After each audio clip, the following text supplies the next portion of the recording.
I'm going to start by asking a question. How many of you have children that are on social media? You do? Okay. How old are your children? My son is 15. 15? Okay. My daughter is 11. Okay. All right. Are they both on social media? No, Your son is. Okay. What about you, sir? My son is 12. Okay. My daughter is 10. Okay. Are they both on or just one of them?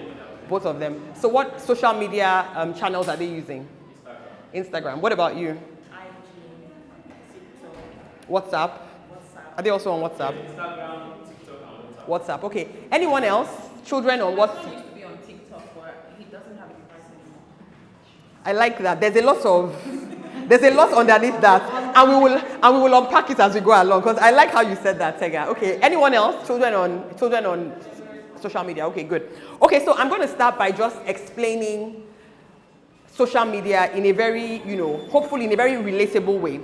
So when we think about social media and even the internet, right? I want us to think about a separate world. So all of us are here physically, right? As in we can all see each other physically. But the truth is that the internet and social media are their own separate world. Because even though you cannot see people physically, you can actually see them because you are interacting with them, right? Now, is there anybody here who would send their children out into the real world? So you send your children, I don't know, to go and buy something down the road, or send them to even school, or wherever, without, guiding them and telling them, okay, as you are going, this is their first time going, by the way, their very, very first time going, without giving them the steps that they need to, do what they need to do in the right way, not get into trouble and all of that. Anyone? Have we all ever taken our children through, steps of getting things done? Like maybe you are sending them to school, or you are sending them down the road, or they are going to a party without you, or they are going to a friend's house, and maybe you don't want them to eat at that house, wink, wink, because we know how parents are. You know what I mean? But we give them guidelines, right? So how come we don't think about giving them guidelines when we have them use social media and the internet? So we give them laptops. Many of us during COVID had no choice, correct? Yeah. We actually did not have a choice because we were all online. And whether your child is 5 or 10, they were doing online class, right? Whether it was effective or not, we were doing online class. So many of our children are already exposed. Whether we want to believe that they're exposed or not, they're actually already exposed. Now, would any of you, honestly, I want you to really think about this properly, and let's just take a few seconds to think about it. When you think about the internet and social media, do you really think about this as another world? Or do you just think about this as, well, it's like a video game, it's just a thing? Anybody? Another world to you? But it sounds like you have experience, because the way that you answered that first question, there's something underneath. Anyone else? It's another world, right? Okay. So, as we're going to talk about this today, I'm just going to take us through a few things. So, I have a lot of things to say, and I don't have much time. I didn't want to do slides because I wanted it to be very interactive, and I don't want us to be distracted. So, please just flow with me. I have a question for all of us again. Do we all know the age that the brain finishes maturing, developing, maturing, all of that? Thank you, sir. Wow, clap for him, please. I mean, we didn't even have to waste time. You just gave us the correct answer. What's your name, sir? Dr. Samson is a doctor. I was hoping that she wouldn't try and answer because she's also a doctor and a school owner. So thank God she didn't try to answer. Great. The brain does not finish developing until 25. And it's not even like this is real. Studies have been done. Now, the thing about the brain that doesn't finish developing, I'm going to tell you the specific things because you who are fully developed can actually fall for it. The next thing is inhibiting impulses and planning to reach a goal. So they still have impulses that they just want to do something with, whether right or wrong, and they still have a hard time reaching goals at that age. Well, up until that age. The last one is understanding and responding normally to rewards, right? So if you still have to tell your 23 or 24-year-old, can you please say thank you or great? Please don't feel too bad. They are actually still developing. But I'm saying this so that we also understand the impact on our younger children when we expose them to certain things. Because imagine that at 25 is when your brain finishes developing enough for you to recognize fully what peer pressure is. So I'm just trying to set some context before I go into my main points. Okay, so let's talk about some benefits of social media. I think social media has gotten a lot of bad press. It's not all bad, right? Is there anybody here that's not on social media? You're not on social media personally. You don't use any social media channels. Anybody? Hey, nobody. You're all on social media. Like a few days ago, many of us got a blast about a procession that was going to happen in the evening, and they advised all of us that if we know what's good for us, we should stay off the road so that we don't. Do you understand? We all are very active. We use it for news. Sometimes the news is even fake, but we'll get into that as we go along. So there's actually a lot of benefits. So I don't want you to think, oh my goodness, there's no benefits, it's terrible, my children should not be on it. That is unrealistic. Do you understand? Because in the world that we're living today, it's actually something that everybody has to get involved in. The question is when, how, and all of that, okay? So I'm just going to share some very quick benefits of social media because I think it's very important. So one, of course, it helps with social connections, right? So it helps people interact. It helps people meet each other. You know, people are able to just connect with people all over the world. Many of you who have family members that have relocated, aka Jackbad, you are able to still, you know, contact them even though they are not here. And even your children as well. They're able to keep in touch with some of their friends. The next one is creative expression. I mean, don't you guys just love how Gen Z, all these young people, their creative expression on social media is beautiful, right? Or you guys don't agree? I agree. You don't agree? You're not sure? To a certain extent, yes. Let's talk about the positive side of it, right? A lot of young people are actually finding jobs. You know, I keep meeting all these YouTube influencers, young people, they're telling me they're YouTube influencers. When you go on their page, they have a huge following and all of that, right? So there is a benefit to that as well. Awareness and activism, right? Social media has also helped with a lot of awareness of many issues that people ordinarily would not have been aware of. Learning opportunities, educational resources. A lot of your children actually learn on social media, correct? Doctor, aka teacher, aka school owner. I'm sure that you guys use some social media to teach your students as well. Beautiful. YouTube. YouTube is actually a wonderful place to learn. All right? Entrepreneurship. Many of them are launching businesses. When you were their age, if you wanted to launch a business, you know how much sweat you do to get 10 customers. Your children are getting customers like this, right? Because of social media. They also can create unique communities, right? So some of them are able to come together and create communities. Last but not the least, a lot of personal growth. A lot of them are networking. They are learning different things that's helping them develop. Now, let's talk about some of the things that are a bit dangerous about social media. And I think it's very important that when you're talking to your children about social media, that you let them understand that the internet never forgets. Okay? So I've seen a few things that the internet has forgotten, you know, but there are people that have big money, you know. You know, when people are wealthy to a level where they want some news to disappear, it can actually disappear. But the amount of money that it takes for that news to disappear, I'm sure nobody here wants to pay that. And so you want to let your children understand that when something has gone out, it's not coming back. It's literally like a bird that you release. What happens when a bird goes out of the cage? How many birds go back into that cage? The bird is like freedom, right? It's not going back. So let your children understand. So number one, and these are things that you can actually share with your children, cyberbullying. Cyberbullying is a huge issue. And it has caused a lot of problems. And the problem with cyberbullying is that people on the other side are usually faceless. Nobody knows who they are, you know. And so many children have actually been affected by cyberbullying. I was going to give some examples, but we have a young lady in here, so I'm going to mind the examples that I give. Addiction, there's a lot of addiction. And see, let's be honest, all of you here, most of you, let me not say all, 80% of you in this room are addicted to your phones. Yeah? So now imagine what we're talking about, the brain development of a child. Imagine a young child being given this. If you are addicted, what's going to happen to them? It's a no-brainer. It's not even you yell at them and say stop. It's actually addictive. We ourselves try to control ourselves. Sometimes I know people who say they are logging off Instagram or whatever for 1 month or 2 months because it's too much. You understand? So imagine a child, right? The next thing is mental health issues. There's a lot of things that they see on social media that makes them question things. So one of the biggest issues of these times, I mean, it's a great time to live, but it also has its, you know, issues. Too much information. How do you feel about too much information? Don't you sometimes feel like you're even tired? That's the word, it is overwhelming. For you, it's overwhelming. What about for your children? My preteen daughter sent me and her father an email about face care products, a very detailed email. First of all, she had sent one a few months ago about how she's pre-puberty. Do we understand that she's pre-puberty? Because I didn't give birth to her, so I don't know that she's pre-puberty. As in, I don't know her age, but it's okay. Very detailed email, dear mom and dad, I'm pre-puberty, with all the details about what happens when you're pre-puberty, because I didn't experience it, so I don't know. No problem. Then she now sent another one recently about face care products. And it was very detailed. And I realized what happened. So apparently, a lot of young people, how many people here have young daughters? Maybe like young daughters. Have any of your daughters started talking to you about face care products?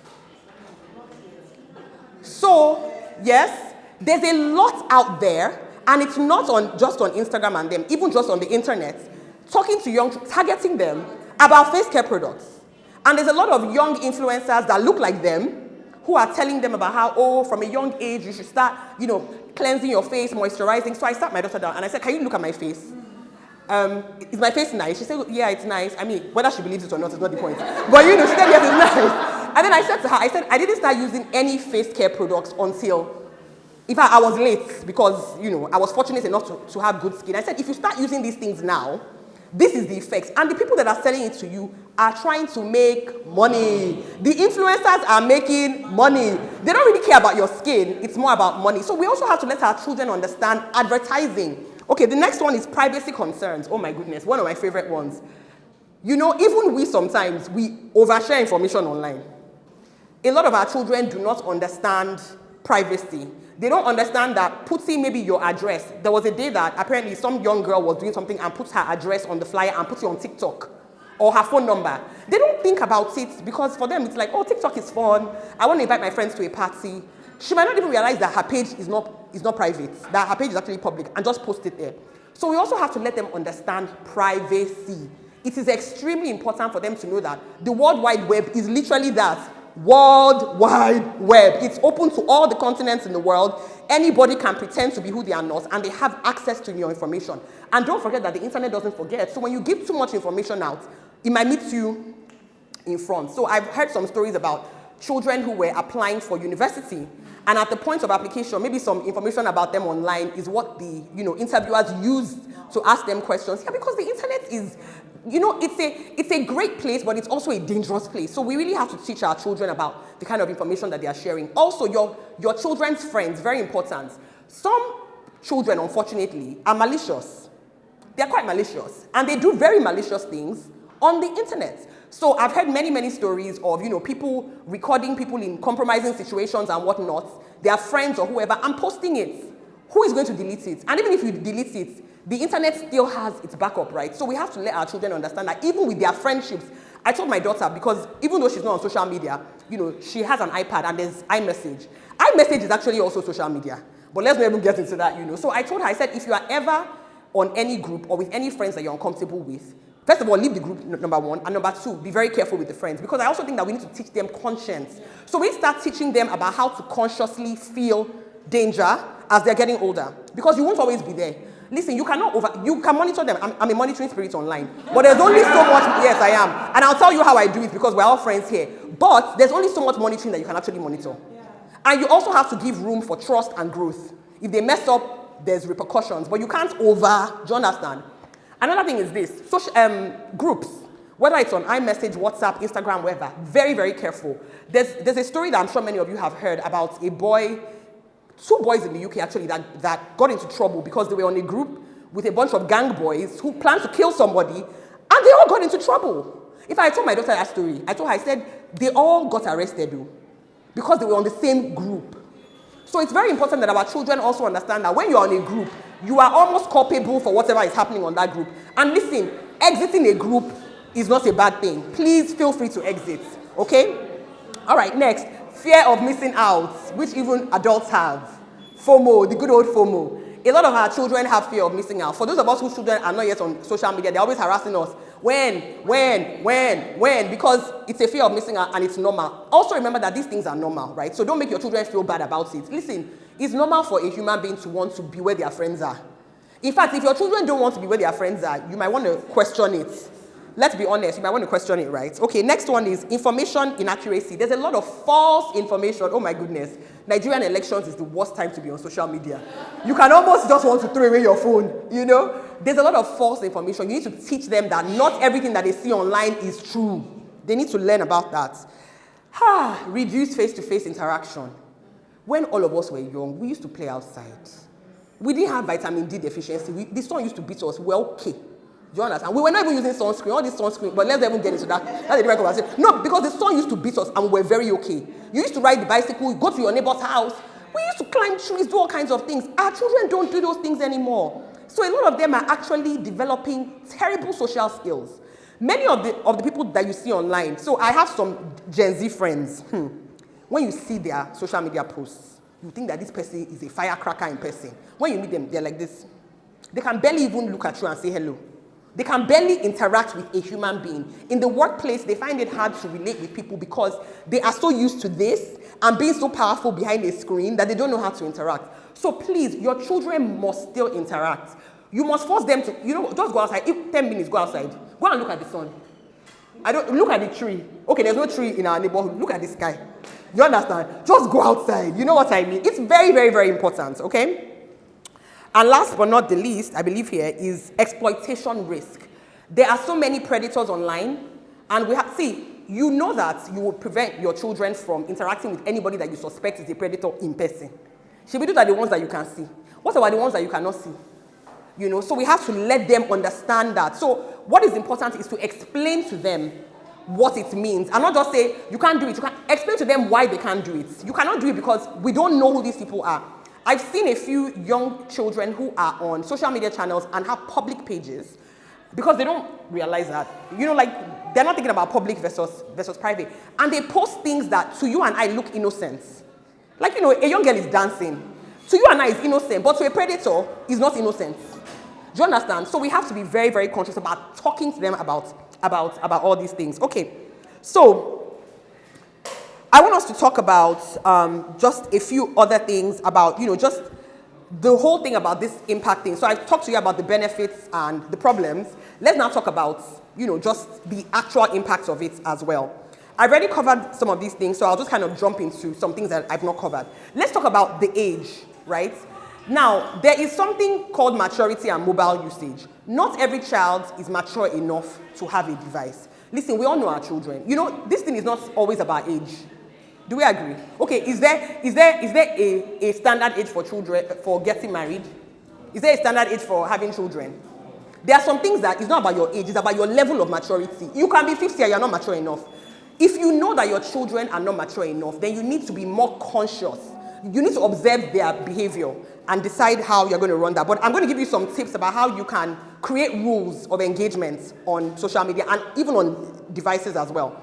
Now, how many of us know what the average age of most of the social media channels that we love is? How many of us know the age? What's the age for Instagram, TikTok? The age that the owner said. What did you say? YouTube is 13, yes? So most of them is actually 13. So Instagram, TikTok, they are all 13, right?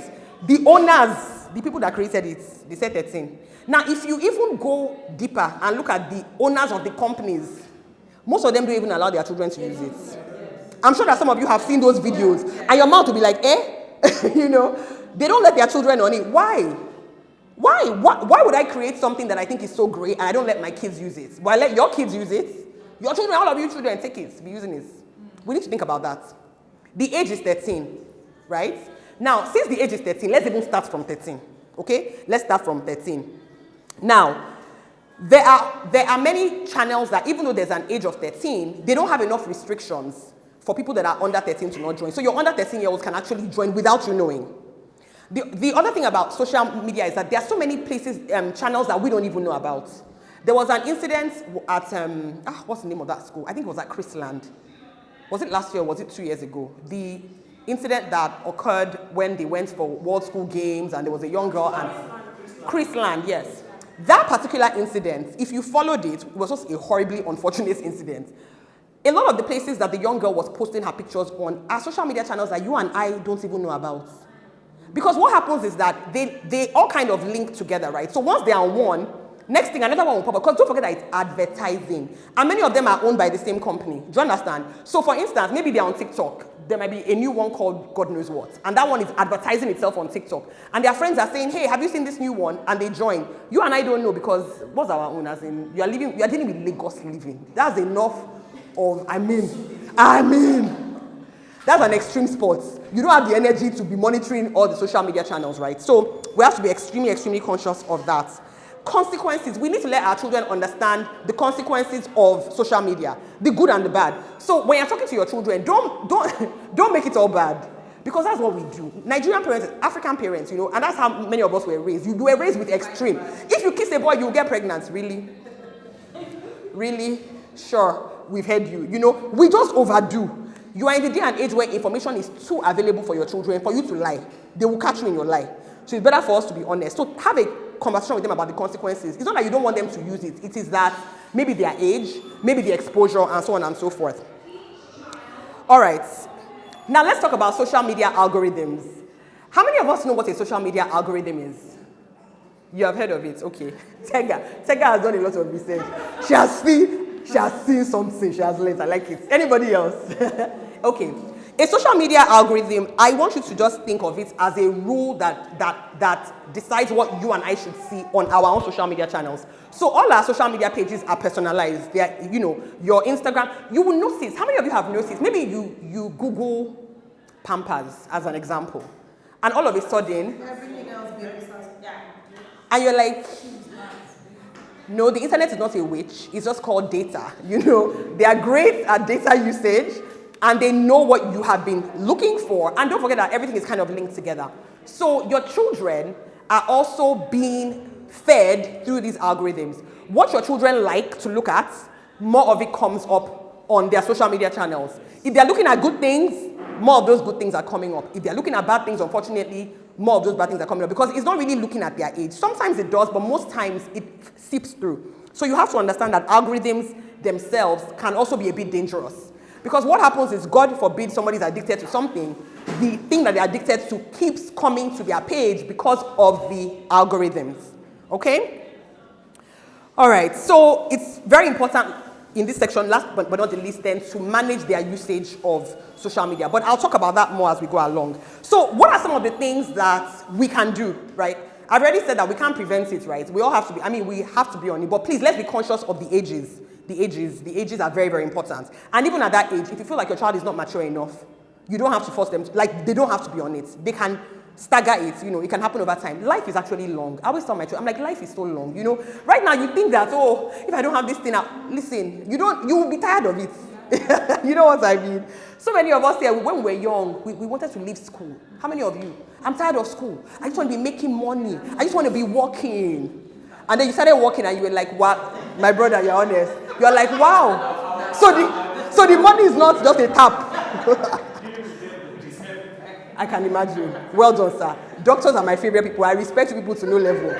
But you started working and you realized, maybe school was safer. Maybe it was more comfortable.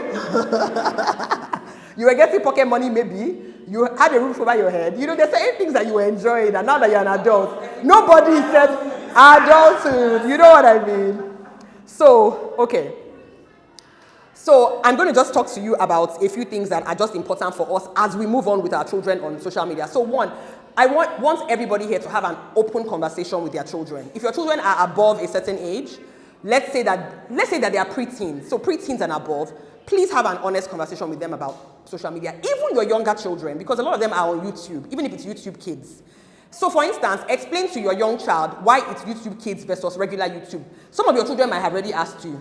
Some children actually ask that, why I want to go on that main YouTube, because there might be some videos on the YouTube that are not available on YouTube Kids. You might need to explain it. It's important to explain, because if you don't explain, somebody else might exploit them with their own explanation, and they'll just think that you're just a wicked person. Meanwhile, you are actually safeguarding them from things that could be quite dangerous, okay? So open communication is extremely, extremely important. All right. Some of the things that you can also guide them with about how to stay safe online is tell them that if they're going to be making posts, the first thing that they should do is screen their posts. So it's an acronym called SMART. It's going to make it easy for you to remember. Number one is screen your post. Don't just post because you feel like posting. There's a thought in your head, you are just posting. Remind them that every single thing that they post is there forever. Even if they delete it, there's somewhere that it might still be in, and somebody could have taken a screenshot. Hello? Somebody could have reposted it. Hello? The screenshots are actually the worst, because the truth is that you don't know how many people have your screenshots on their phone. That's true. You really don't, okay? So tell them that they should screen their posts. Next of all, they should learn to manage their privacy. That one starts with you. You have to show them. If you are joining a new social media channel, this is how you do it. If your page needs to be public or private for whatever reason, explain to them the difference between private and public pages. Also explain to them why. Because the public pages, anybody can see it. Why at 13 or 14 should anybody in the world be seeing your pictures of you and your friends as an example? Is it really necessary? I don't think that is necessary, but that's entirely up to you and your own family. The next thing is avoid strangers. Oh my goodness. Please tell your children. People actually, so I've seen young people's pages where clear predators are commenting. So one day, my younger daughter, who is a tatafo, came and said to me that, her older sister's friend, one of her older sister's friends is on TikTok. Who do I know? I'm like, come and give me the gist. And so me and her, we schemed. No, we didn't. I said, do you know the name? She said she cannot remember the name. But then she had an idea of the name. So we now went to look at the girl's page. Lovely girl, I love her. And I could see that she was posting because she likes to dance. So she likes to dance a lot. And she dances very well. The problem is that her page is public. So there were a lot of inappropriate comments by clear pedophiles under her dancing. Oh, you are so hot. Oh, you are so this. For a 30, maybe then she was even 12, a 12-year-old girl. But guess what? For that 12-year-old girl, that's going to feed her ego. Hello? Let's be honest. Let's not pretend. A 12-year-old girl that they are saying, oh, you are so hot, you are so cute, your legs are so long. Hello? What's she going to be thinking? Is that necessary? So I then had a whole conversation, another lecture with two of them. I said, come and let's have a conversation. Is this necessary? No, why not? We like to have open conversations in my house. No, is it necessary that at 12 years old, a random person that you don't even know where he is in the world is making these comments on your picture? It's not okay. And don't forget that some of those things also open your children's minds to think that things that they have no business being open to at 12 or 13. So please, managing privacy, extremely important. Avoiding strangers, also extremely important, especially people so some children, people DM them and they block it, but some of them don't block it. Some of them actually engage in the conversation because they don't realize that it's dangerous. So you have to explain that to them as well. Recognizing fake content, it is well. Somebody should please give this lady a glass of water. She has sighed very heavily. She's like, why am I parenting in 2023? Why couldn't I do it in 1950? Listen, we're all here together and we're equipped for this time, so don't worry about it. We're all here together. Recognizing fake content is also very, very important. In fact, telling your children about recognizing fake content, spreading false information, even about their classmates. Some schools have had incidences where somebody in the school creates a fake social media account. You are already nodding because you know. Exactly. And they post things about people in the school and their lies. And it's gossip and it's horrible. It's like, when we were in secondary school, people used to gossip and slander. Slum book. Anybody remember slum books? Slum book. But the slum book was physical, Abi. You used to go from school to school. This one is online. Imagine if you were this time. There's nothing that they are doing now that's strange. It's just that it's a different time. Yes, it's because they have these devices. Imagine an online slum book. Some of the things that we used to write in those slum books. Thank you. And you can see it. Exactly, this one. And nobody would have made a copy of it, right? This one, they can screenshot. Exactly. So I'm going to share some very, very quick tips with you about social media guidelines. What I would advise everybody, so for those that your children are already on social media, those that are going to be one day, like our darling, beautiful girl here with her cute turban with the bun in the front, is create guidelines. In fact, create guidelines for internet usage. If your child has a phone, create a phone contract. I have a phone contract with my older daughter. Yes, because once again, she sent an email about, that's a different story exactly. But we actually created a contract and we all signed. If you break any of the rules, this is the consequence. And the consequence is clear because you also have to understand that in life, when you do something wrong, there is a consequence. Social media guidelines, how many hours they can be on it for. If they create a page that you don't know about, because many of them do. Many of my young friends, they will tell me, this is the page for the aunties and uncles. We have some private pages that you people don't see. Tell them what the consequences are. If you create a page that I don't know about, if you post something that is inappropriate, let them understand that we are in this together. I didn't say that you should not use it, but these are the guidelines. The same way that as they're going to school, your children might not have guidelines for school because we all expect that they will go to school. But there are indirect guidelines that we don't write or say, which is that you will go to school and you will go to your classes, right? If you don't attend your classes and they call from home, what happens? In our day, we know what would have happened. Imagine them calling your parents that you just been missing class. You're just you've not been in school for like 1 month, you didn't go to any class. Imagine what would have happened. But the point I'm making is that those are actually indirect guidelines. And the school has repercussions for that. Which is why, as a parent, You might not have a written guideline for if you miss school because you expect that your child will go to school. So you need to let them understand that this internet thing is not a bad thing, but these are the guidelines for social media, for WhatsApp, for every single thing. These are the guidelines. Also, please, passwords. Listen, I'm sorry.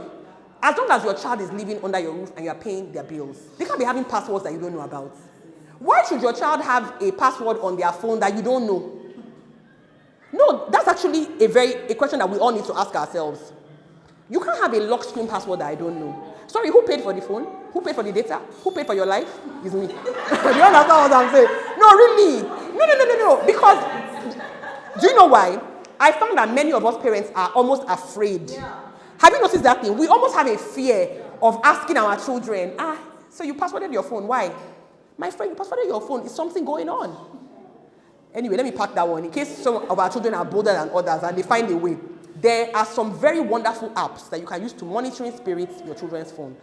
I'm a big fan of monitoring your children's devices. I don't care how old they are, from young till old. Their laptops, if they have tablets, iPads, whatever, their phones. What it does is that it would alert you if they are searching for an unsafe word, if they are going to websites that they shouldn't go to. It actually alerts you. In fact, I know somebody who the alerts saved her son from going down a trajectory because they have to have an honest conversation with her son when they saw the kind of things that he was searching for because it alerted them.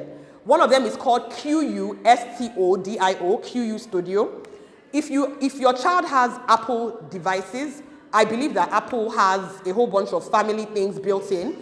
Androids also have family things built in. So there's Family Plan on Google that you can use to monitor all devices. You can set screen time on it, so it shuts them off. Do you understand? The only numbers that they can call when their screen time is off is an emergency number, which is maybe like your number. So God forbid that there's an emergency. They can still call you. But the point is that you need to use these things. Listen, you cannot assume that a child is mature enough to control themselves. Oh, I gave you a rule, so you will follow it. How many of you here followed all the rules that your parents gave you when you were small? In fact, some of you here, even as adults, you are still breaking rules, let's be honest. I'm talking about a poor child. No, really. You can't expect that. Oh, I told you that you should only be there for 6 hours and you were counting it yourself. Your child has, listen, they've been watching YouTube for 10 hours. They don't even remember that 10 hours has passed.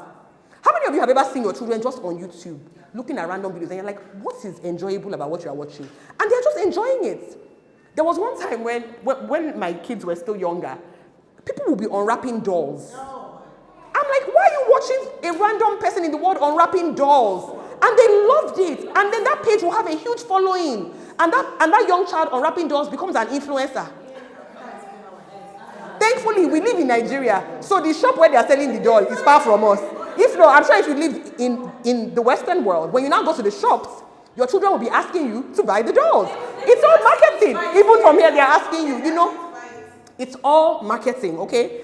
So the point is that we need to create those guidelines for them. We need to help them. I want us to feel a bit, a bit of empathy for our children, that they are growing up in a time where there's a lot of information. It's distraction, information, and we are the ones that have the power to help them, okay? Remember the things I told you. Marketing and algorithms, very important. Your children should not just think, oh, I was just scrolling on my page. Oh, how did Instagram just know that I like this thing? It's a lie. Instagram has been monitoring your behavior. Instagram knows your behavior more than you. Because it's data, right? It's just data, Have you all ever watched any of those Netflix documentaries on like data privacy and things like that? If you watch those documentaries, you'll be like, wow, data is actually money. They've been saying that data is even more than oil. That, it's worth more than oil because data actually gets people a lot of money. So we have to teach our children about that. All right. So we've actually had conversations where we've had to, because even on Netflix, so their Netflix profiles are different. And the movies that Netflix allows a 12 plus C and an 8-9-year-old C is very, very different. So we have the conversations. It's part of our rules. This is the rule for using, I'll stop in a second. This is very, very important. This is the rule for how we're going to be using devices in this house, whatever. So you know your age and you know your age. If anybody breaks the rules, you are both going to get into trouble. So the older children also need to understand responsibility of managing their younger siblings, which is that your younger sibling is this age. They're not as mature as you are. So you cannot expose them to that. But I find that if you don't explain it to them, they don't actually know. It's actually innocence. This was such a nice show. This was a nice book. Come and read it. So I think it's about you having that conversation. if you have 3 children, sit them all down. Guys, let's just, make it fun, buy them popcorn, just to make it fun. And say, let's talk about these things, What is appropriate for a 12 plus is not appropriate for a 9-year-old. Okay, all 9-year-olds, are you in secondary school?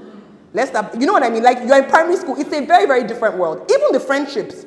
I've also noticed that when the older children's friends come around and the younger ones wants to hang out, you have to also talk to your older children about managing their younger siblings, even when that happens. Because sometimes the younger one wants to over-involve themselves in the gist, in the everything, and some of it might not be appropriate for them. So I think it's about teaching our children how to manage that. And it's actually a good skill. It's a good leadership skill. From a young age, you're already learning how to manage conversations and all of that, Thank you so much, everyone. Thank you. Foluso Gbadamosi is a business and technology professional who currently works at Junior Achievement Nigeria as the executive director. She's an author, speaker, trainer, and also Gallup certified strengths coach who helps individuals leverage their talents to achieve greater performance in different areas of their lives. She has a bachelor's degree in computer science and a master's degree in management information systems.